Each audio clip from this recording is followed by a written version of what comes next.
I'm Rob. And I'm Louie. And this is the I Expect You to Die 2 VR review by Barefoot Gaming. I expect you to die!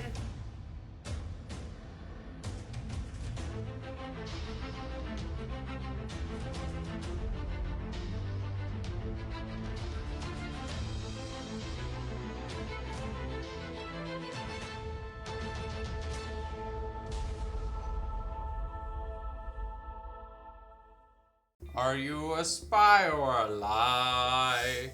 I'm liar. Liar is the not lie. I didn't know how to make that rhyme. Okay, I get what you're going for. Louie, what is this game? It is a puzzle game, or a escape game, if you will. It's kind of like an escape room, realistically. I mean, you're right, you have to solve a bunch of puzzles. And just like any escape room, you get killed if you get it wrong. But you get to try again anyway. To be fair, the escape rooms we've tried are kind of in the sketchy areas of the city. Yeah. But you do die. You die a lot. There's a reason that the game is called that. And this is the sequel. So if you've played the first, you know what's coming in line for the second. Especially if you've played to the end of the game, because there's not much of a learning curve at the beginning. The first level is complicated. Okay, but how do you play? How do you play seated, for one thing, but how do you actually play? How do you interact with stuff? Use telekinesis to grab things that are far away, and if your stubby little arms can get them without your telekinesis, you can just open up drawers and things like that. Use screwdrivers in the normal way. The normal way.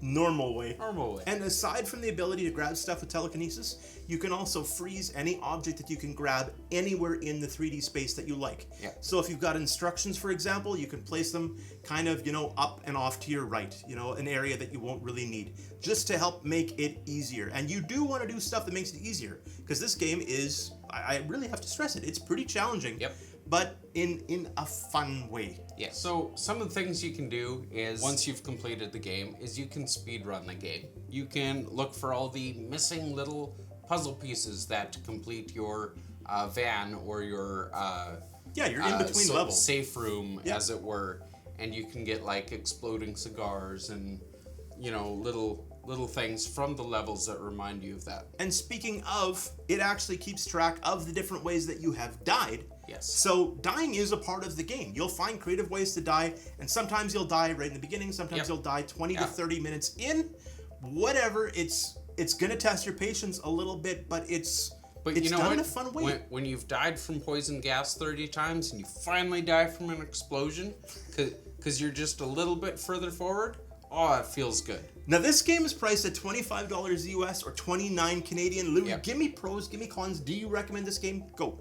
Some of my pros are, this game is almost exactly like the first one.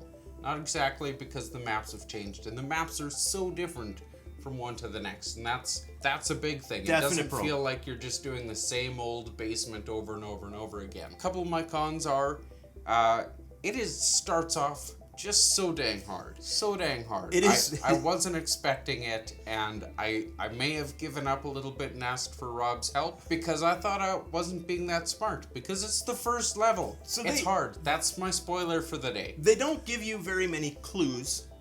Primarily, it's work your way through it. If there's something you can interact with it. Flip it around. Light it on fire. Do different things to try to figure out where the clues are. Yeah. What about you, Rob? Pros and cons? It's beautiful. It's bright. It's colorful. It's fun. The voice acting is very well done.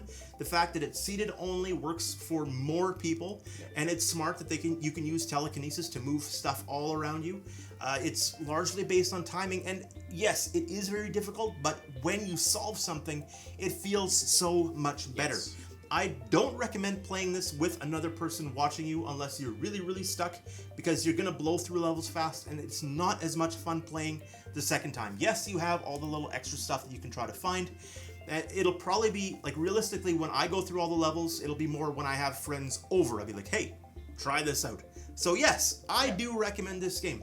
It is premium priced, but it is a premium experience. I think that's actually how I've played the first game. I think it was. Here. Yeah. So I recommend it. Yeah, I love this game. 2 thumbs up.